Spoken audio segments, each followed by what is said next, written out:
I didn't go looking for it. I want to make that clear before anything else, because there is a version of this story where a woman with something to prove walks into a technical bay uninvited, fixes the Queen's life support array, and stands there waiting for someone to notice. That is not this story. In this story, I was mopping a floor at 2 in the morning, and I heard a sound I recognized. And the sound bothered me the way a dripping tap bothers a plumber who is trying to sleep. And after 3 days of it, I ran out of patience and fixed it. Everything else that happened came from that, and none of it was the plan. My name is Maren Voss. I have been a domestic services worker on Vethaal Royal Orbital Station Vareth for 9 years, 4 months, and 11 days. Before that, for 15 years, I was a life support systems technician on Terran orbital platforms, civilian contractor, mid-grade, no glamour to it. I sealed seams, swapped membrane sensors, pressure-tested compartments, ran diagnostic cycles at 3 in the morning while everyone else slept. I was good at the work. I liked the work. I liked the specificity of it. The fact that the systems were either right or wrong, and that being right meant something real, meant that the people inside the sealed compartment were breathing and would keep breathing, and being wrong meant the opposite. There is a kind of satisfaction in work where the consequence of getting it correct is as immediate as the consequence of getting it wrong. The systems did not care about your intentions or your effort or your good attitude. They cared about the seal, the pressure, the sensor contact, the differential read. I could give them exactly what they cared about, and for 15 years that was enough. The work ended when I took a pressure seal failure to the left shoulder on platform Kethros 7 during a training rotation. Nothing heroic. An equipment fault, a moment's bad luck, and 18 months of surgeries that put the joint back together well enough to carry a mop bucket, but not well enough to haul an emergency life support housing unit in 0G, which is what the job requires. The housing units run about 60 kilograms in standard gravity. In 0, they are weightless, but their inertia remains. And managing that inertia, guiding a 60-kilogram unit through a pressurized service corridor without torquing it into a bulkhead, without the unit torquing you, requires both shoulders working at full extension under load. My left shoulder will never work at full extension under load again. The surgeon told me this in the particular gentle but direct way surgeons use when they have decided the kindest thing is to give you the truth all at once, rather than in stages. I did not take it well, and then I did. That is the short version. The longer version involves about 8 months I would rather not dwell on. And then a morning when I decided that I could spend the rest of my life in a diminished relationship with the work I used to do, standing next to it but not in it, half present in a career I could no longer fully enter, or I could make a clean break and become good at something different. I chose the clean break. I do not regret it, which surprises people when I tell them. But the life support work was over, not nearly over, over. I had that work for 15 years and I did it well, and it is in me the way anything you spend 15 years with is in you, and I do not need to be standing in a pressurized service corridor with a housing unit to know that it is still there. It is still there. So I retrained. It took a while. I found a placement through the Terran Vethaal Domestic Services Exchange. Vareth Station needed housekeeping, staff for the new residential ring they were building out, and the pay was good, and the posting was long-term. And I figured I could learn to be good at a different kind of work. I was right. I am good at it. I keep a clean floor. I keep my mouth shut. I stay out of the way.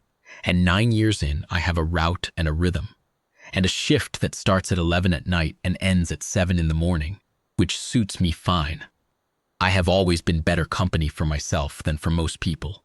Deck 9 is the old engineering quarter of Vareth, the original station core, built before the residential and ceremonial rings were added. The Vethaal don't tear things down when they build on top of them. They leave the bones in place and seal the access corridors and let the old systems hum along on maintenance cycles until something fails or someone needs them. Deck 9 has a lot of things like that. Old conduit runs, old pressure loops, old service bays that mostly go unused except during drills and transit preparations. My route covers 3 of those bays, plus the long corridor that connects them, plus the maintenance anteroom at the far end, where the station's emergency isolation pod array lives. 6 pods, standard Vethaal Royal Transit survival configuration, each one rated for 3 occupants, 90-hour atmosphere, independent pressure regulation, full thermal integrity. They are used for emergency drills and for crewing certifications before any royal family.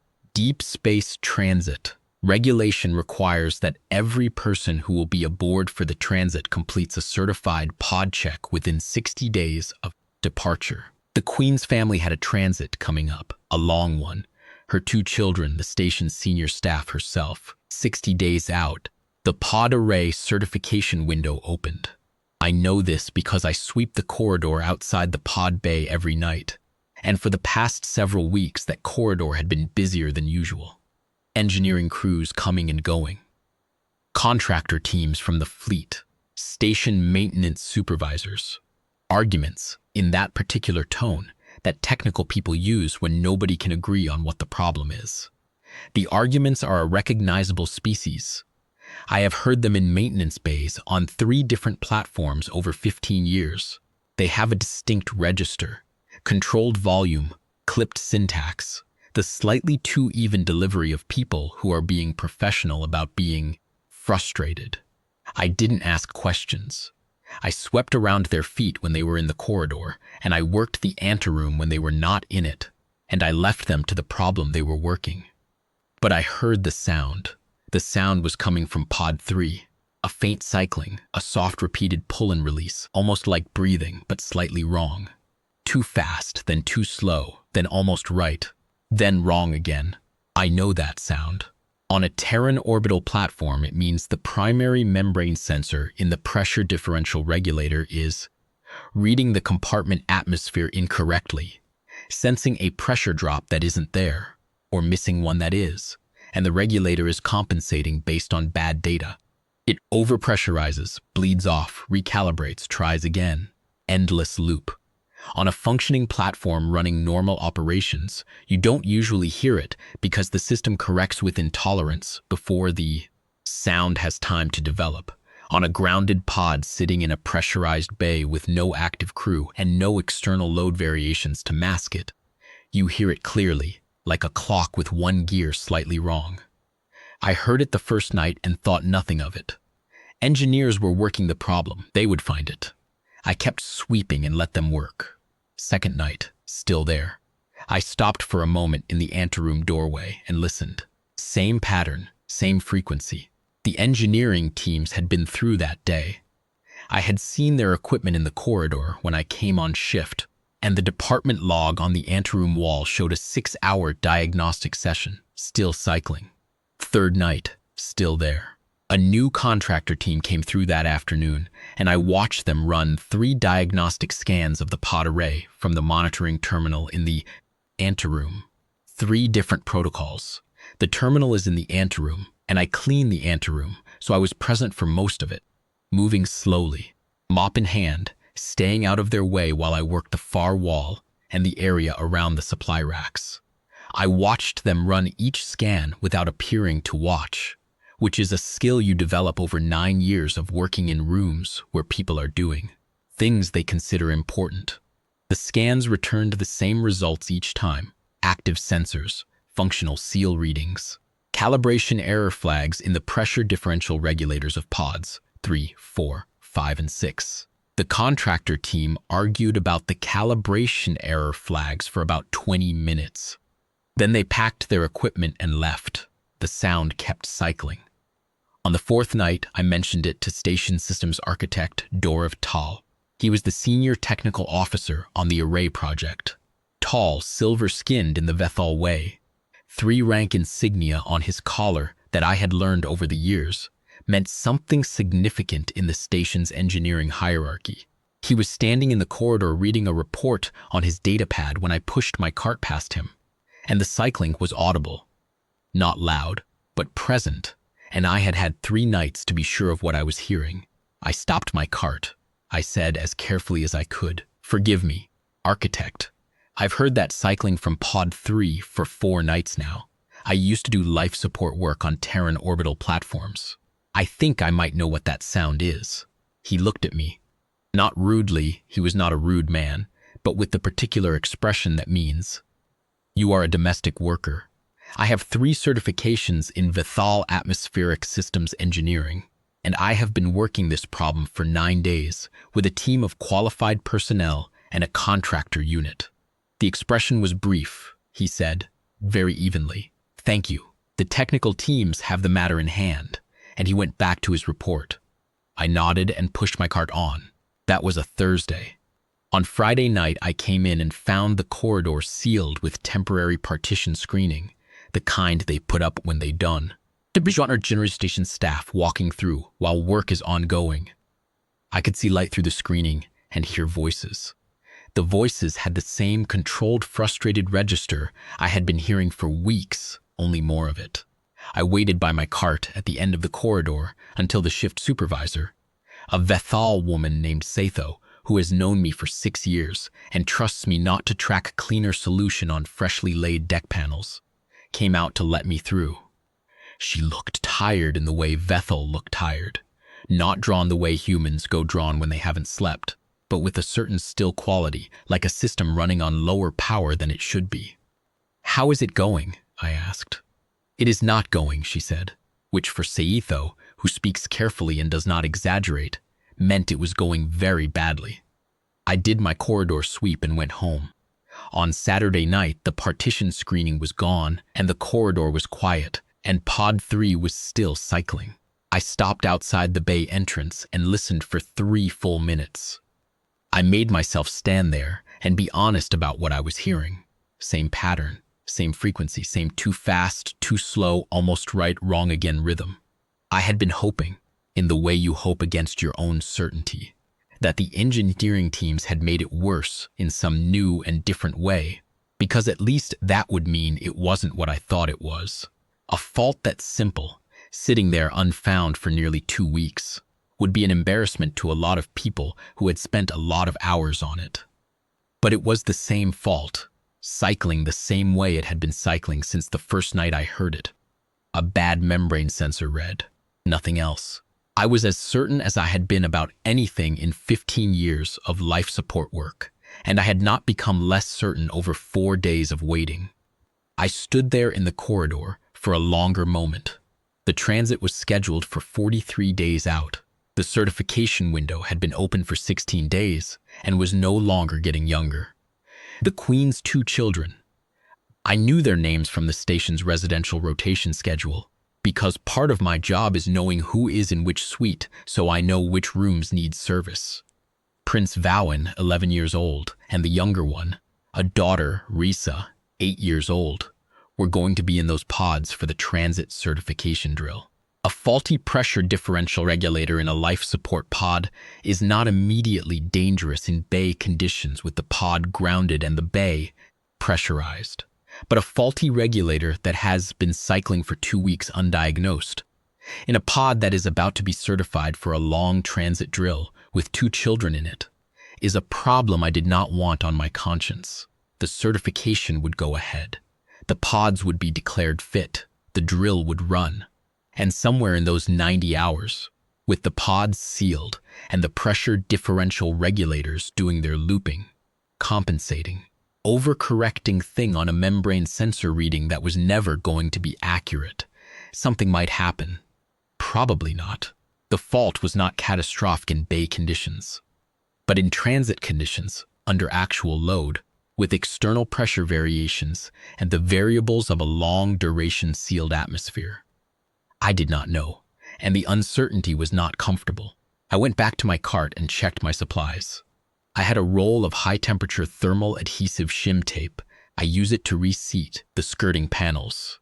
In the maintenance bays, when the adhesive fails, which happens 3 or 4 times a month in the old engineering quarter, because the materials are original construction and they expand and contract with the station's thermal cycling. The shim tape is rated to 140 degrees Celsius, which is well above the operating temperature range of a pod life support regulator. I had a small flathead screwdriver on my belt, the narrow blade one I carry for the skirting panel work. I had 9 years of knowing where every access panel in the old engineering quarter is, because I clean around them twice a week, and a domestic worker who does not know her panels will leave cleaning solution inside them and corrode whatever is behind them, which happens to be, in most cases, functional components that someone will eventually need. I had never let that happen. I had a clean record on every panel on Deck 9. I knew them the way you know the furniture in a room you have been living in for 9 years. And I had 15 years of life support work sitting somewhere behind my eyes, patient as sediment. I checked the corridor, empty. The monitoring terminal in the anteroom was in standby. The overnight diagnostic cycle had already run and logged off. I took my cart through the bay entrance, positioned it near Pod 3 so it would look, from the corridor, as if I were cleaning the deck around the pod housing, which I also was, because the deck around Pod 3 needed cleaning regardless, and opened the external access panel at the base of the pod's starboard face. The panel has a simple quarter-turn fastener. I know Vethaal quarter-turn fasteners. They are the same as Terran quarter-turn fasteners, because a quarter-turn fastener is a quarter-turn fastener in any gravity well, designed by any species with hands. The physics are the same. The solution is the same. Inside the panel is the pressure differential regulator housing. It is a compact unit, slightly different in layout from the Terran equivalent but functionally identical. Same design logic, same components in the same sequence. Membrane sensor, contact bridge, calibration offset ring, bleed valve. I have worked around this configuration in 3 different Terran manufacturers' versions over 15 years. The Vethaal variant has a slight wider offset ring, and the sensor is seated vertically rather than at a 15-degree angle. But the relationship between the components is the same, and the way the fault presence is the same, because the physics are the same. I put my light on it and took a look.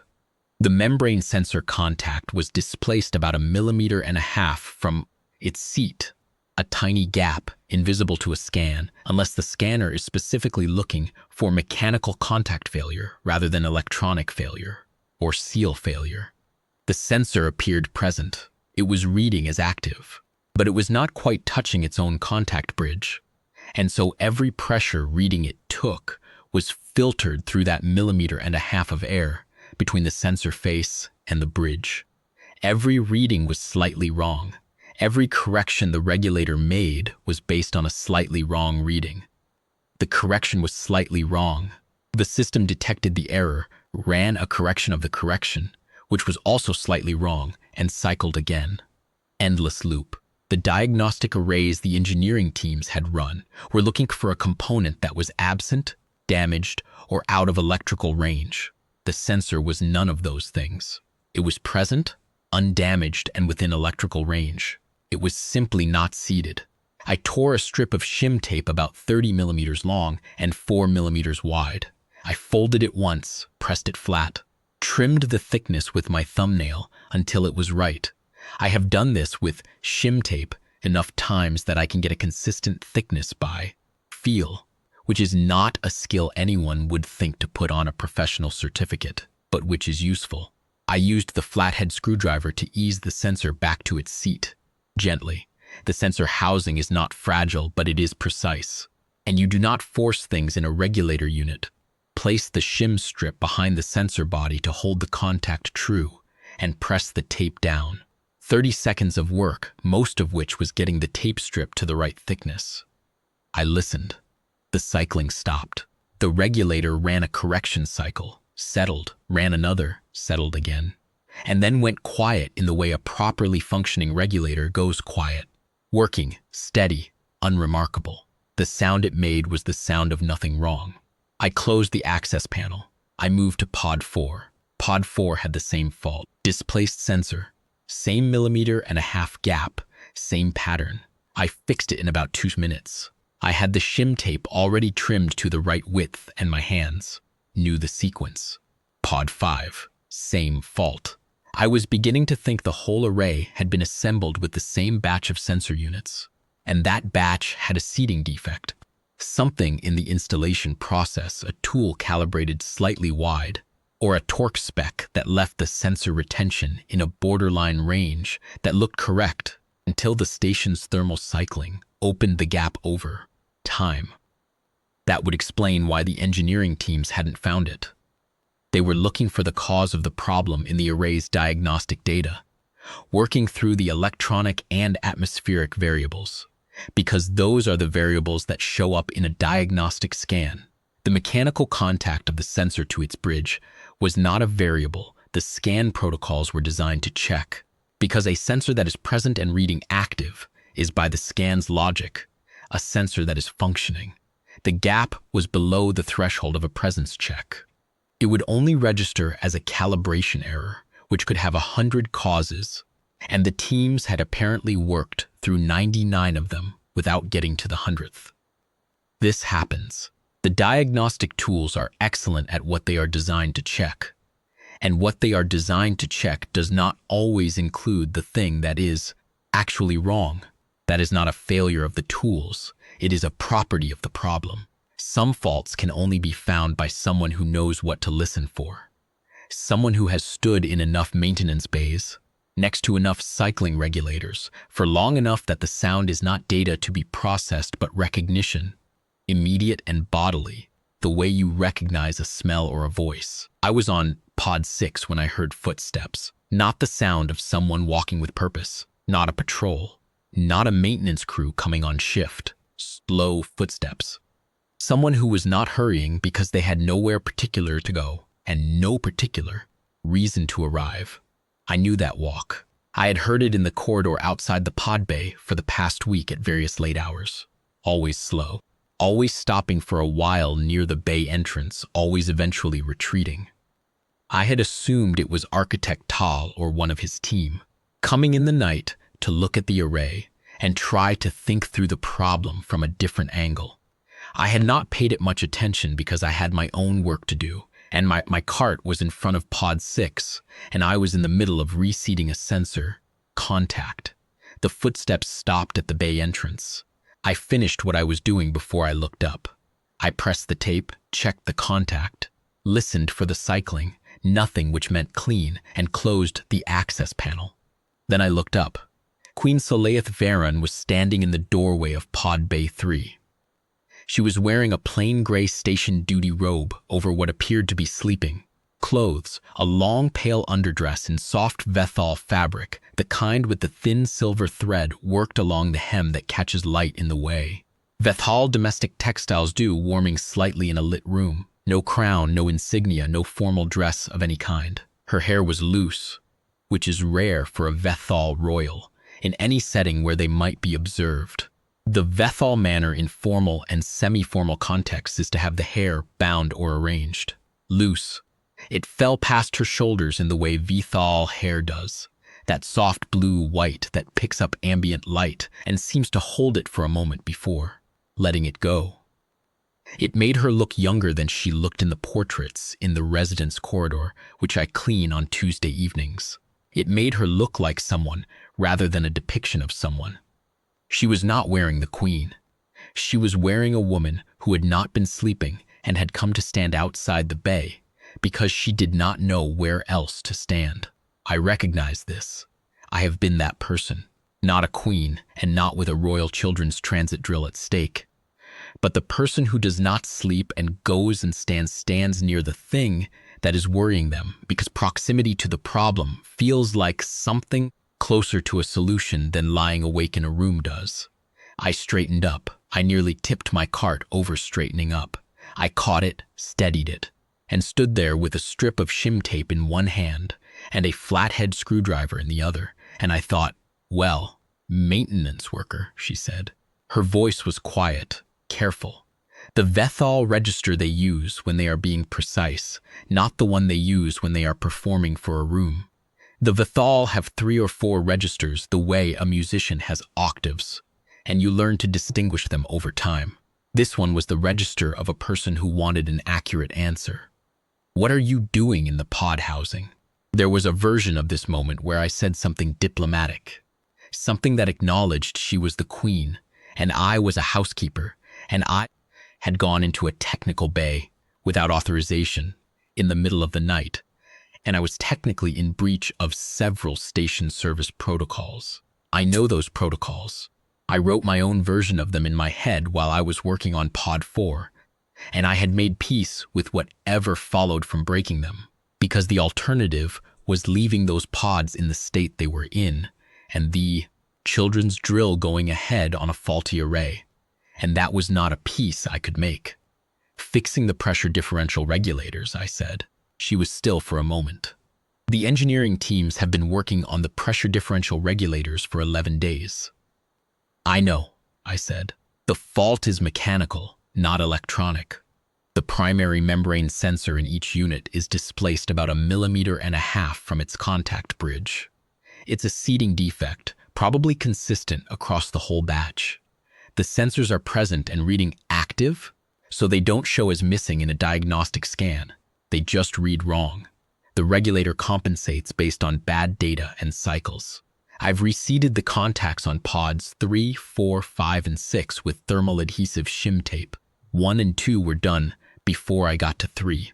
The sound wasn't there when I came on shift 4 nights ago, so either someone fixed them without knowing they fixed them, or those 2 units had a wider tolerance, and the gap hadn't opened enough yet to cause the cycling pattern.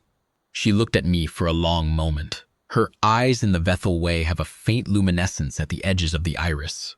Not glowing exactly, but present in dim light in a way human eyes are not, a quality like phosphorescence, like something that stores light and releases it slowly. She was watching me with an expression I could not entirely read, which is not unusual with Vethaal. They are not more difficult to read than humans. They are differently readable, and it takes time to learn the grammar of their faces. I had been learning it for 9 years, and I was still learning. You are the Deck 9 maintenance worker, she said. Yes, you've been cleaning this corridor for the duration of the engineering review. Yes. She was quiet for a moment. She looked at the pod array, at Pod 6's access panel, still warm from my hands, the quarter-turn fastener in the closed position.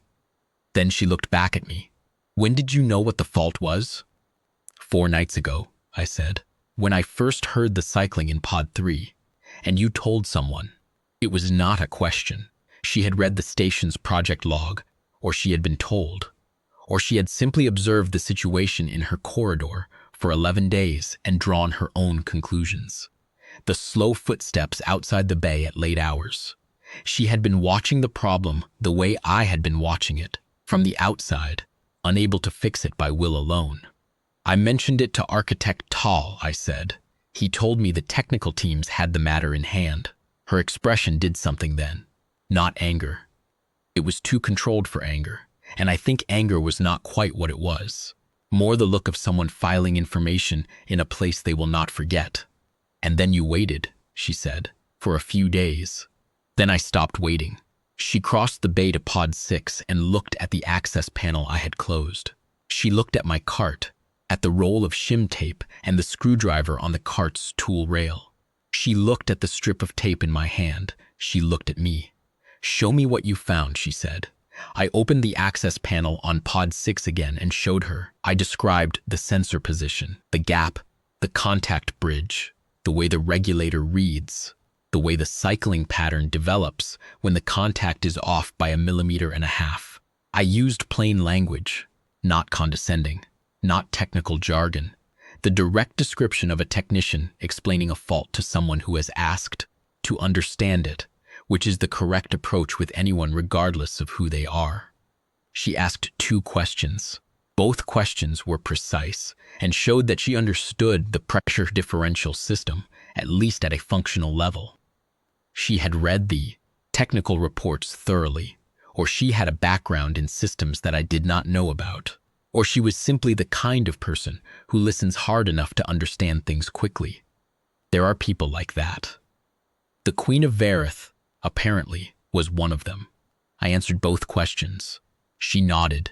She leaned slightly closer to look at the sensor housing in the way someone leans, when they want to see a thing properly rather than gesture at seeing it. This is a field repair, she said, temporary. Yes, for a permanent fix you would replace the sensor units, all of them, if it's a batch defect. But the shim repair should hold through the transit drill and through the return certification, long enough to source replacement units and schedule a proper maintenance window. The tape is high temperature rated. The fix is stable. She stood up from her lean and looked at me again. You're certain? Yes, how certain? Certain enough to have done it, I said. Certain enough to tell you so. She absorbed this. I closed the panel and reseated my tape and screwdriver on the cart. My children will be in those pods in 6 days for the transit drill, she said. Vawan and Raisa. I know, I said. That's why I didn't wait any longer. She turned and looked at me fully, and I made myself hold the look, because the right thing to do when someone is looking at you like that is not to look away. There is a kind of respect in holding a look and a kind of disrespect in dropping it when it becomes uncomfortable, and the Queen of Varith had come to her children's pod bay at 2 in the morning in her sleeping clothes because she was worried about her children, and she deserved someone who would hold the look. What is your name? She said. Maren Voss, Deck 9 Domestic Services, Shift 11 to 7. How long have you been on Varith, Maren Voss? 9 years, 4 months, and before that, Life Support Systems, Terran Orbital Platforms, 15 years. What ended it? Shooter. Pressure seal failure on Kethros 7. The joint healed enough for most things, not enough for the work. She was quiet for a moment. She looked at my left shoulder, briefly, not intrusively, but with the kind of attention that notes a fact and moves on. The pod array was quiet around us. No cycling, no compensating loop, just the sound of 6 well-functioning life support regulators doing nothing in particular, which is the best sound they can make. I want to have this array formally certified before the drill, she said. I want an independent inspection by a Terran life support technician. You'll need to source one through the Terran Vethaal Technical Exchange, I said. The posting lead time is usually 8 to 12 days. I have 6 days. I thought about it. The station has a Class 3 Atmospheric Systems technician on the engineering roster, Jael Orn. She's Vethaal, but she has a Terran atmospheric crossover endorsement. I've seen her name on the department staff list in the engineering office. I paused. I don't think she was part of the project team working the pod array. She came on the engineering roster a few months ago. I've seen her name added to the duty board. She might have fresh eyes on the inspection. The Queen looked at me for a moment with that unreadable expression again. Not cold, just processing, thinking. You know the engineering roster. I clean the engineering department offices every Tuesday and Friday, I said. The staff lists are on the wall. I just notice things that are on the walls because I am responsible for not putting cleaner solution on them. Something happened at the corner of her mouth, not quite a smile, the nearest thing to it. Maren Voss, she said, I would like to offer you a formal reinstatement. A technical advisory position within the station's Life Support Systems division with full engineering grade classification and the appropriate stipend. I had not expected this, and I want to be honest about that. I had known. Standing in the corridor on Saturday night, deciding whether to go into the bay, that there would be consequences. I had expected the kind of consequences that involve a formal reprimand and possibly a posting transfer, not the kind that involve a job offer. I stood there for a moment with my hand on the handle of my cart and thought about it. I gave it real thought, because it deserved real thought. An engineering grade classification and the appropriate stipend. That would mean something, practically. It would mean more money, more standing, more access to the parts of the station I currently had no professional reason to enter. It would mean returning, in some official capacity, to the kind of work I had spent 15 years doing. I thought about 9 years of shift 11 to 7, the route and the rhythm. The long, quiet corridors of the old engineering quarter where nobody asks me to perform anything, where I am present and useful and largely invisible, which is exactly how I prefer to be. The way Deck 9 sounds at 3 in the morning when the station's power draw drops and the ambient hum goes a half-tone lower. The pod bay I know as well as any room I have ever worked in, the anteroom, the corridor, the view through the secondary observation corridor, porthole. I thought about whether I would be better at a job with my name on it. I have learned, over the years since Kethros 7, that I am not actually interested in having my name on things. I am interested in the thing being right. That's very generous, I said. I appreciate it more than I can say, but I'd like to keep my shift. She looked at me. Keep your shift. Yes. Deck 9, 11 to 7. I like the work. She was quiet for a moment that stretched in a way that could have been discomfort, but felt more like thought. The stipend, she said. You could keep your shift and accept the stipend. I have what I need, I said, and I meant it. And I think she heard that I meant it. She studied me. The Vethaal have a way of studying people that is less like scrutiny and more like listening. They go quiet in the whole body, not just the eyes, and they seem to be paying attention to something below the surface of what is visible. The Queen did that for a long moment. Then she said, "What would you accept?" I thought about it. I had been thinking about it in a background way since the Saturday night when I decided to go into the bay. I had thought about what I wanted from this, and the answer had been clear and simple for several days. One thing, I said, name it, the station log entry for this pod array fault, the one that will be filed when the certification is completed. I'd like it to note that the fault diagnosis came from station maintenance staff, not a name, just the role, Deck 9 maintenance, Terran technical background. I don't need the name in the record, but I'd like the record to say where the solution came from. She held my eyes for a long moment. I could not have told you what she was thinking. I could tell you that her expression changed, slowly, from the careful, precise register she had come in with to something softer and more difficult. To name, not moved, exactly, or not only moved, but also something like recognition, the particular expression of someone who has understood a thing that was not obvious. Done, she said. She left the bay. I heard her footsteps in the corridor, slow at first, then less slow. By the time she reached the far end, they sounded like someone who had somewhere to go. I went back to pod 6 and checked my work. Then I checked 5, 4, and 3 again. All quiet, all good. I pulled my cart to the anteroom, finished the floor there, moved to the corridor, and swept it from the bay entrance to the maintenance junction at the far end. I was done with Deck 9 by 4:45 in the morning.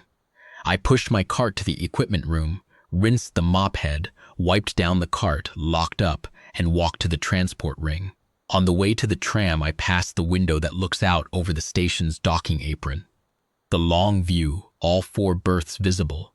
The planet Vethaal hanging in the far field like something heavy and patient. I stopped and looked at it for a minute the way I sometimes do at the end of a shift. Not for any particular reason. Just because it is there, and because after 9 years, it still looks remarkable. I heard about the certification 3 days later from Saitho. Engineer Jael Orn had inspected the array. She had found my shim tape repairs, confirmed the seating defect diagnosis, replaced all 6 sensor units with new stock from a different manufacturing batch. Proper replacement rather than my field repair, which was the right call. A field repair is a field repair, and you replace it with a proper fix when you have the time and the parts. And certified. The array clean. The paperwork was filed. The children's drill was scheduled. Saitho told me this while we were both in the equipment room restocking the cart supplies for the Tuesday rotation. She told it without preamble, in the way she delivers information, efficiently, without decoration. Engineer Orn says the diagnosis came from the maintenance staff on Deck 9. Saitho said, the station log reflects that. She did not look up from the supply rack. I didn't tell her it was you, she didn't ask. All right, I said. Architect Tal has been reassigned to the Outer Ring Systems project, she added. This was also delivered without decoration. I thought about that for a moment. It was not something I had asked for, and not something I felt anything simple about. Tal was not a bad engineer. The fault was genuinely difficult to find without knowing what to listen for. And the diagnostic protocols the teams were running were the correct protocols for the kind of fault they had reason to expect. But he had told me the teams had it in hand when they didn't. And he had done it with that expression. And 6 days later, a queen's children had been going to climb into improperly functioning survival pods. I did not feel bad about the reassignment. I did not feel triumphant about it either. I filed it in the category of things that happened and that I was not responsible for managing. The log entry is filed, I asked. Deck 9 maintenance staff, Terran technical consultant, Vethaal said. That's what it says. That's good, I said. She looked at me then, sideways, the way she does when she is deciding whether to say something. Vethaal has known me for 6 years, and she says things directly when she says them at all. And she does not often not say them. Was it a hard fix? She asked. No, I said. Hard to find, though. If you didn't know what to listen for, I said. She thought about that. Then she went back to the supply rack. The transit drill happened on a Wednesday. I know because the Deck 9 corridor outside the pod bay was sealed again. Different screening this time. Formal Royal Transit Protocol partitioning. The kind with the pale gold edge that indicates royal family certification in progress. I did my route around it. The corridor would be cleaned after. It was not my shift to worry about it. I heard from Vethaal afterward that the drill had gone smoothly. Both children had completed the certification. The array had held clean throughout. Jail Orn had filed the final certification, and the transit window was formally open. I thought about that on the tram home. 8 years old and 11 years old, climbing into a pod for a drill, expecting the systems around them to work, expecting that someone had made sure the systems would work, not knowing who had made sure of it, or when, or why it had almost not happened. That was fine. That was how it was supposed to go. The children go into the pod works, the children come out, and nobody has a reason to think about the membrane sensor contacts in the pressure differential regulators. The work you do best is the work nobody ever needs to think about afterward. I got off the tram at the residential junction and walked home through the quiet section of the station's living quarters, where the Terran staff live. It was a clear shift, and I was not tired yet, so I took the long way past the observation gallery, the one with the bench that looks out toward the day side of Vethaal. The planet was in half shadow, the light catching the northern edge. It always looks like something is about to happen when you see it like that, like the thing you're waiting for is just on the other side of the horizon. I sat on the bench for a while, not for any particular reason, just because it was there. I want to say something about the sound, because I think it is the part of this that matters most, and it is the part that is hardest to explain. When you have spent 15 years in life support work, you stop hearing systems and start hearing health. The machinery makes sounds, and the sounds have meaning. And the meaning is not in any technical document. It is in your body, in the accumulated pattern recognition of someone who has listened to the same systems doing the same things in 1,000 configurations across 100 platforms over 15 years. A regulator cycling wrong sounds a specific way, not loud, not dramatic, a soft pull and release with the wrong rhythm, like something breathing that has forgotten the right pace. Most people walk past it and hear nothing, because they are listening for words, and it is speaking in a language that is not words. I heard it the first night, and my brain said, membrane sensor. Not consciously, not as a thought I chose, just as a recognition. The way you recognize a face you have not seen in years but know immediately, without having to look for it, without effort. There it is. That one. I did not stop walking that first night. I told myself it was not my business, and the engineering teams were working it, and I was a maid with a mop bucket, and I should know my place. I believed all of that, or I told myself I did. But the sounds stayed with me. The way sounds do when your body knows something, your sense of protocol is trying to talk it out of. After 4 nights of it, I stopped arguing with myself about whose business it was, because the answer was obvious.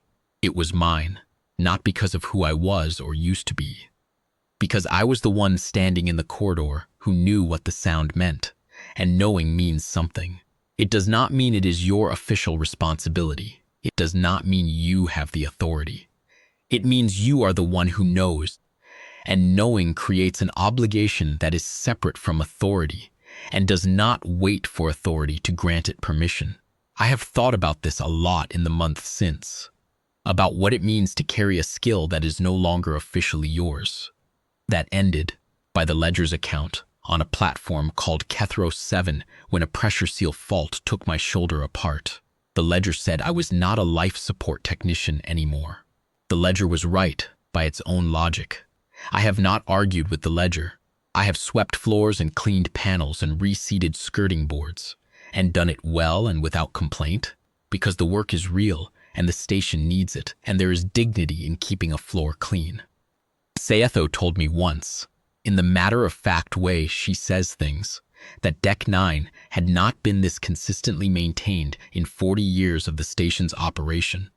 And she said it not as a compliment, but as a fact, which I appreciated more than I would have appreciated the compliment. But the knowledge did not leave. That is the thing nobody tells you about a career that ends badly. The knowledge does not care about the ledger. It stays in you in the same way the sound of a cycling regulator stays in your body after 15 years of listening, not as something you carry deliberately, but as something that is simply part of how you receive the world. You hear things other people don't hear. You look at an access panel, and your hands already know which way the fastener turns before your mind has caught up.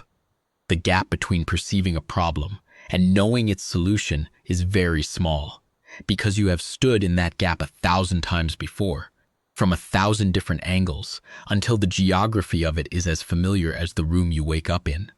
I am still Maren Voss, Deck 9, 11-7. The station log says something happened here, and it says it without my name, and that is what I asked for and exactly what I wanted.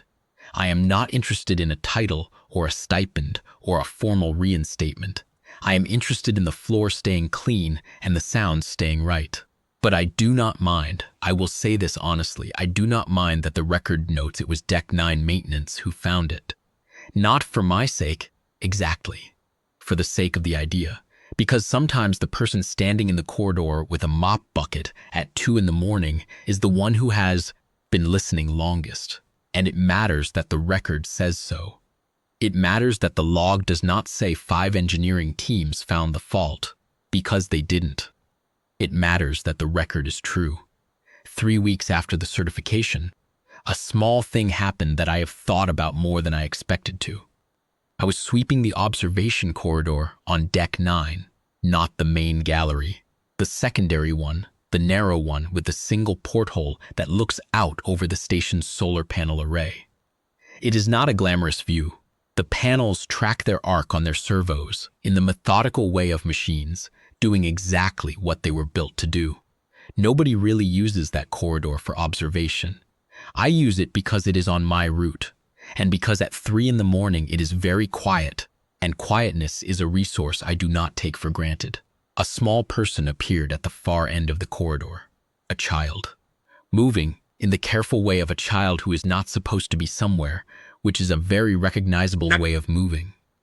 All deliberate quiet, all vigilance in the feet, all the concentrated stealth of someone who has not yet learned that quiet feet and a guilty conscience are two different problems, and one of them shows regardless of how softly you walk. It was a girl, 8 or 9, I guessed. Vethaal pale, the blue-white of the royal family, her hair down in 2 sections, one of which had mostly escaped its fastening, so that she had that slightly unraveled look of a child who started the night tidy and has since had adventures. She was wearing station casual clothes that were too plain for a formal occasion, but too well made for a crew child. The fabric was the right weight. The cut was the right cut. She was carrying a datapad under one arm. She did not see me immediately because I was at the far end of the corridor from her, and she was looking at the porthole. She pressed her face against the porthole glass and looked out at the solar panel array. I swept. I went slowly and quietly because I did not want to alarm her. A child who has snuck out of bed to look at a view does not need to be startled by a mop handle clattering against a bulkhead. I worked my way down the corridor at the pace of someone with no particular interest in the small person, looking through the porthole. She heard me when I was about 3 meters away and spun around. Her face cycled through several expressions very quickly: alarm, guilt, rapid assessment of threat level, and then a carefully arranged look of not doing anything wrong that children deploy when they have been caught at something and are hoping to ride out the moment through sheer confidence. It was a good face. She had practice. "I am just looking at the solar panels," she said. "That's fine," I said. "They're worth looking at." She regarded me with the frankly evaluating look of a child deciding whether an adult is likely to be a problem. I kept sweeping. "Are you the one who fixed the pods?" she said. I stopped sweeping. I looked at her. She had the data pad under her arm, and I could see that the screen had a technical diagram on it. A system schematic, the pod array layout, I thought, though from my angle I could not be fully certain. The diagram was annotated in several places. "Who told you about that?" I said. "Nobody told me," she said, with the precision of someone being very careful about what is technically true. I read the certification log, the diagnosis entry. It says Deck 9 Maintenance Staff Terran Technical Consultant. She looked at me steadily. "You clean Deck 9. "I do," I said. "You use tape," she said, "and a screwdriver." "Thermal adhesive shim tape," I said, "and a flathead screwdriver with a narrow blade. 2 tools." She processed this. The engineering teams had scanning equipment, diagnostic arrays, multiple personnel, 6 people at minimum. I read the project log. "You read the project log?" "I wanted to know what happened," she said without any defensiveness. It was a statement of fact. She had wanted to know something, so she had looked it up. "You used tape and a screwdriver?" "Yes." She looked at me for a moment with an expression I recognized. Not the stealth face or the assessment face, but a different one. The expression of someone who is genuinely thinking, not performing thought. She was working something out, and she was doing it with the unhurried seriousness of a person for whom the question matters. "How did you know?" she said. "How did you know what the sound meant?" 15 years of listening," I said. She was quiet for a moment, genuinely quiet, processing that. "Then, I'm going to be an engineer." "Good," I said. "Not a different kind. Systems. Life support." I looked at her, this small person in station casual clothes with her hair half undone. Standing in a corridor she was not supposed to be in at 3 in the morning, with a system schematic annotated on her datapad. She looked back at me with that steady evaluating look and waited to see what I would say. I thought about what would be useful to say to an 8-year-old who wanted to do life support systems work and who had read the project log after something went wrong in order to understand what had happened. "Then you'll want to learn what things sound like," I said. "Not just what they read like, what they sound like." She nodded slowly, not the polite nod, the one that means I am filing this, because the scan didn't find it. "The scan found what it was designed to find," I said. "It wasn't designed to find a mechanical contact gap in a sensor that appeared active. You need to learn what the scan is designed to find and what falls outside that. And then you need to learn to listen for the things that fall outside." She was nodding again, still with that filing things look. "How long does that take?" "More than 8 years old," I said. "But less than you think." The corner of her mouth moved. "My mother said you wouldn't take the engineering position." "No," I said. "She said you wanted to keep your shift." "Yes, she thought about this." "Do you like mopping?" I thought about how to answer that honestly. "I like the floor being clean," I said. "I like knowing the floor was dirty and I made it clean. I like the route and the quiet and the knowing where everything is. And I like listening to the systems while I work, which I can do from a mop the same as from a diagnostic terminal, and nobody bothers me while I do it." She absorbed this with the same unhurried attention. Then she said, "I don't think I'd like mopping." "You don't have to," I said. "I'd want the engineering position." "Most people would," I said. She looked at me for a moment longer. and I had the distinct sense of being assessed from an angle I had not entirely anticipated. Not a child looking at an adult angle, but a more lateral one. She closed her data pad and tucked it more firmly under her arm. "My name is Raisa," she said. "I know," I said. "I've seen your name on the residential schedule. What do I call you?" "Maren." She nodded once, definitively, the way someone nods when they have closed a file. She looked out at the solar panels for another moment. She turned to the porthole and looked at them, the panels tracking their slow arc, the light catching them at the angle of that hour. She stood there for about 30 seconds, looking at them with what I can only describe as the attention of someone who is practicing looking at things properly, which is a different kind of attention than simply looking. Then she looked back at me. "I should probably go back." "Probably," I said. She went, with the same careful quiet she had come in with, down the corridor toward the residential access. At the end, she looked back once, not at me, at the porthole. Then she turned the corner and was gone. I stood in the corridor for a moment. The solar panel array was visible through the porthole, the panels tracking slowly on their servos, picking up the station's orbital light in the methodical, patient way of systems doing exactly what they are built to do, without drama, without fuss, everything working the way it was supposed to work. The sound of things functioning correctly, which is, as I said, the sound of nothing. I picked up my mop and kept going. The station log entry was filed and sealed the following month after the transit certification was complete. I have never read it myself. I did not need to. Satho told me the language, and that was enough. Deck 9 maintenance staff, Terran technical consultant, orbital life support systems.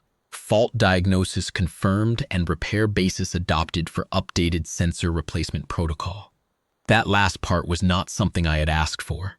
The inspection process that followed my field repair led Jael Orn to request a full review of the sensor batch specification, and the review found the seating defect I had suspected in the manufacturing tolerance, and a new installation protocol was issued for all of Vareth Station's life support arrays as a result. My name is not on that protocol either. The protocol does not need my name. It needs to be correct, and it is correct. It is in the record. It will be there when the next maintenance cycle review comes, and the one after. Not my name, the role, the place I was standing when I heard it. That is the right way for it to go. The work is not about the name. The work is about whether the thing is fixed, whether the sound has stopped cycling and gone quiet in the way of something working correctly, something doing its job without fuss, without drama, without needing anyone to notice. On a well-maintained station at 3 in the morning, that is the sound of everything. That is, I have found the sound of enough.